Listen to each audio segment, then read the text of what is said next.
জিনাত বললেই জিনাত আমান মনে পড়ে, কিন্তু গত কয়েকদিন ধরে আরেক জিনাত কাঁপাচ্ছে।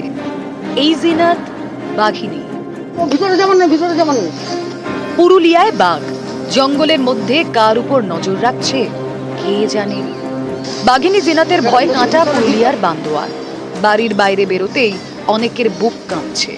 ঘরে থাকলে তো আর হবে না, ছাগল গরু আছে, এইসব তো আমাদেরকে চড়াতে হবে, তো বাধ্য হয়েই বেরোচ্ছি। একটু ভয়ের পরিবেশ রয়েছে, ভয় তো একটু লাগছে, তা লাগলেই কি করবো বলো, এখন তো আমরা বেরোতেই হবে আমাদেরকে। ওড়িশা শিমলিপাল ব্যাঘ্র প্রকল্প। সম্প্রতি এখান থেকেই জিনাত নামের বাঘিনী ঝাড়খণ্ড হয়ে ঢুকে পড়ে ঝাড়গ্রামের কাকড়াঝোড়ে। সেখান থেকে দুয়ারসিনী হয়ে পুরুলিয়ার বান্দোয়ান।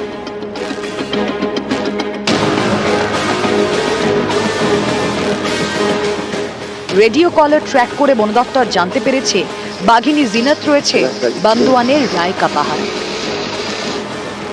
এই তথ্যের উপর ভিত্তি করে রায়কা পাহাড়ের 3 জায়গায় পাতা হয়েছে খাঁচা। 3 জায়গায় রাখা হয়েছে আলাদা আলাদা টোপ। কোথাও শুয়োর, কোথাও গরু। ফাঁদ তো পাতা হয়েছে, কিন্তু ফাঁদে পা দিচ্ছে না বাঘিনী জিনাত। তার খোঁজে চলছে তল্লাশি, নজরদারি চালানো হচ্ছে ড্রোনে। একটা টাইগ্রাস এসেছে, সেটা ট্রেস পাওয়া গেছে। ওদের যে ট্র্যাকিং ডিভাইসটা আছে তাতেও দেখা যাচ্ছে, ট্র্যাপ করে হোক বা ট্রাঙ্কুলাইজ করে হোক যাতে ধরা যায়, তার সব সেট আপগুলো করা হচ্ছে এখন। ও যদি আসে তাহলেই হবে। বান্দোয়ানের জঙ্গলে ঘুরে বেড়াচ্ছে বাঘিনী জিনাত, কিন্তু ধরা যাচ্ছে না। এতে আতঙ্ক বাড়ছে জঙ্গল লাগোয়া গ্রামে। স্থানীয়দের বারবার সতর্ক করে দিচ্ছে বন দপ্তর।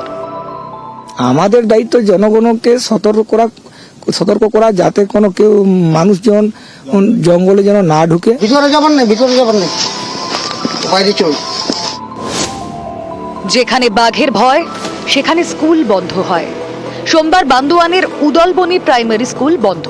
স্কুলে যায়নি পড়ুয়ারা, মিড ডে মিলের রান্নাও হয়নি। প্রতিদিন কি স্কুল খোলা থাকে? হ্যাঁ, খোলাই থাকে। আজকে কি বন্ধ কেন? একজন মাস্টার এসেছিল, একজন আসছিল, আর বাকিরা কেউ আসেনি। ছাত্ররা ওই বাঘের ভয়ে। কালকে যেখানে পজিশন ছিল আজকেও প্রায় সেখানেই আছে, অলমোস্ট ওখানেই আছে। আমরা আমাদের মতো মনিটরিং রেখেছি এবং কিছু স্ট্র্যাটেজিক ভাবে ও যাতে সুস্থভাবে ওকে যদি আমরা আবার উড়িষ্যায় ফিরিয়ে দিতে পারি তার জন্য চেষ্টা করছি। ঝাড়গ্রাম থেকে পুরুলিয়ায় ঢুকেছে বাঘিনী। পুরুলিয়ায় তো আতঙ্ক আছেই, বাঘের ভয় ঝাড়গ্রামেও। সোমবার বেলপাহাড়ির সাপ্তাহিক হাট প্রায় ফাঁকা। আজকের হাটের অবস্থা ভালো নয়, মানে ওই বাঘ বেরিয়েছে একটা শোনা যাচ্ছে, যার জন্য লোকজনও নাই, বিক্রি পাটাও কম। নিউজ 18 বাংলা। আমরা দেখলাম বাঘিনীর ভয়ে একেবারে স্কুল বন্ধ, যারা গ্রামবাসীরা রয়েছেন তাদেরও আতঙ্কে দিন কাটছে। তবে বাঘিনী কিন্তু কিছুতেই ধরা দিচ্ছে না। পুরুলিয়ার জঙ্গলে বাঘিনী, দেখুন একটা গ্রাফিক্যাল প্রেজেন্টেশনের মাধ্যমে আপনাদেরকে দেখায় যে বান্দোয়ানের জঙ্গলে কিভাবে সেই বাঘিনী এসে পৌঁছলো ওড়িশার শিমলিপাল থেকে।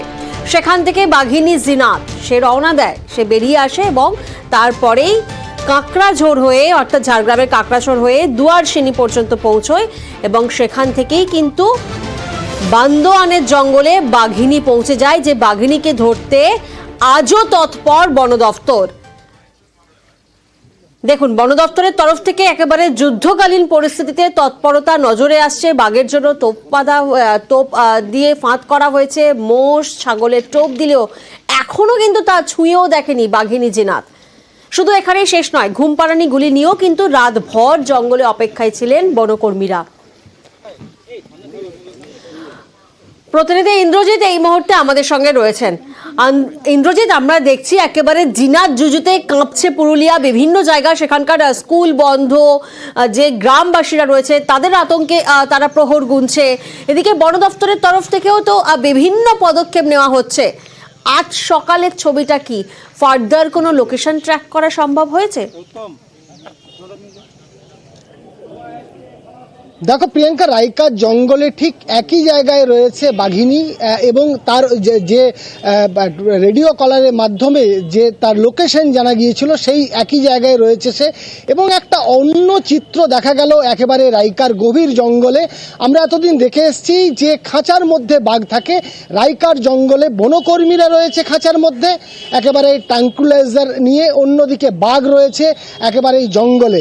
ফলে বাঘের অপেক্ষায় একদিকে যেমন ঘুম পাড়ানি বন্দুক নিয়ে অপেক্ষায় রয়েছে খাঁচার মধ্যে বনকর্মীরা, অন্যদিকে নানা রকম টোপ দেওয়া হচ্ছে, কখনো ছাগল, কখনো শূকর, কখনো মহিষ।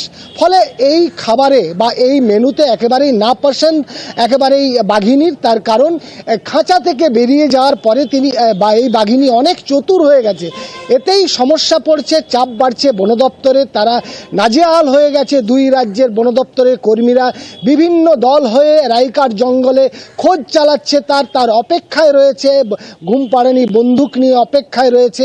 সারা রাত বনকর্মীরা রয়েছিল খাঁচার মধ্যে এবং বাঘ আসবে এই অপেক্ষায়। কিন্তু এখন অবধি পাওয়া খবর বন দপ্তর সূত্রে যে বাঘ কিন্তু আসেনি। সে দিব্যি রয়েছে, সে খাওয়া দাওয়া করছে এবং তার উপকূল পরিবেশ রয়েছে ওখানে, তাই সে আনন্দে রয়েছে বলেই জানতে পেরেছি আমরা। এবং তাকে ধরে তা একেবারেই উড়িষ্যায় পাঠানো হবে, যেখান থেকে সে পালিয়েছিল। সেই প্রচেষ্টা কার্যত ব্যর্থ হয়েছে। অন্যদিকে যে আশেপাশের বানোয়ানের আশেপাশে যে গ্রামগুলো রয়েছে, এই গ্রামগুলোর আদিবাসী গ্রামগুলো বা একেবারে জঙ্গলের উপর নির্ভরশীল, তারা কিছুটা আতঙ্কে বলবো না, তারা কিছুটা ভয়ে রয়েছে। তার কারণ জঙ্গলে যখন রয়্যাল বেঙ্গল তখন একটা ভয় হবে। অন্যদিকে পর্যটকরা আসছে, তারা যাতে জঙ্গলে না চলে যায়, সব মিলিয়ে বন দপ্তর তৎপর রয়েছে প্রিয়াঙ্কা। একেবারেই।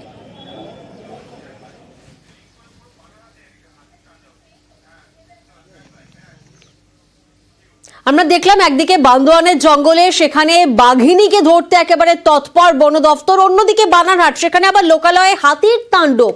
হলদিবাড়ি চা বাগানে হাতির দল, চা বাগানে 15টি হাতির দল পৌঁছে যায়।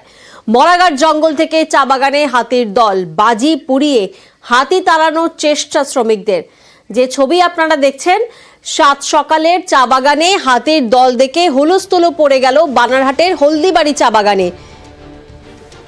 প্রতিনিধি রকি এই মুহূর্তে আমাদের সঙ্গে রয়েছেন। রকি, বন দপ্তরের তরফ থেকে কি ব্যবস্থা নেওয়া হচ্ছে? প্রিয়াঙ্কা, দেখো বানারহাট ব্লকের অন্তর্গত যে হলদিবাড়ি চা বাগান রয়েছে, এই যে সকালবেলা চা শ্রমিকেরা যখন কাজ করতে যান সেই সময় কিন্তু 25 নম্বর সেকশনে দেখতে পারেন শাবক সহ প্রায় 15টি হাতি এবং যা দেখে কিন্তু রীতিমতো আতঙ্কিত হয়ে পড়ে চা বাগানের শ্রমিক থেকে শুরু করে শ্রমিক মহল্লার বাসিন্দারা। সাত সকালে এইভাবে হাতি ঢুকে পড়ায় কিন্তু রীতিমতো হুলস্থুল কাণ্ড পড়ে যায় সেখানে এবং সেই এলাকার মানুষ কিন্তু আতঙ্কিত হওয়ার পর তারা নিজেরাই সেই হাতিকে তাড়ানোর চেষ্টা করে। কিছু কিছু মানুষকে দেখা যায় যে পটকাবাজি নিয়ে কিন্তু রীতিমতো হাতির সামনে চলে যাচ্ছিল এবং বন দপ্তরকে খবর দেওয়া হয়েছিল। বন দপ্তর আসার আগেই বাগানের শ্রমিকরাই সেই হাতিগুলিকে পটকাবাজি পাঠিয়ে জঙ্গলের দিকে পাঠিয়ে দেয়। যদিও এই ঘটনা প্রসঙ্গে কিন্তু প্রশ্ন উঠেছে, এই যে উদ্যত্ত মানুষেরা হাতির সামনে এভাবে চলে যাচ্ছে, যার ফলে কিন্তু এই এলাকায় এর আগেও হাতির হামলায় আহত হয়েছিল এবং নিহতেরও ঘটনা ঘটেছিল। কিছু অজ্ঞতার কারণে কিন্তু মানুষ হাতির সামনে চলে যাচ্ছে। পরিবেশ প্রেমীরা জানিয়েছে এভাবে চা বাগানে যখন হাতি ঢুকে যায় সেই সময় কিন্তু সামনে যাওয়া যায় না, কারণ শাবক সঙ্গে থাকলে হাতি কিন্তু আক্রমণ করতে পারে। আর এই ঘটনায় রীতিমতো আতঙ্কের পরিবেশ সৃষ্টি হয়েছে এলাকায়। একেবারেই রকি।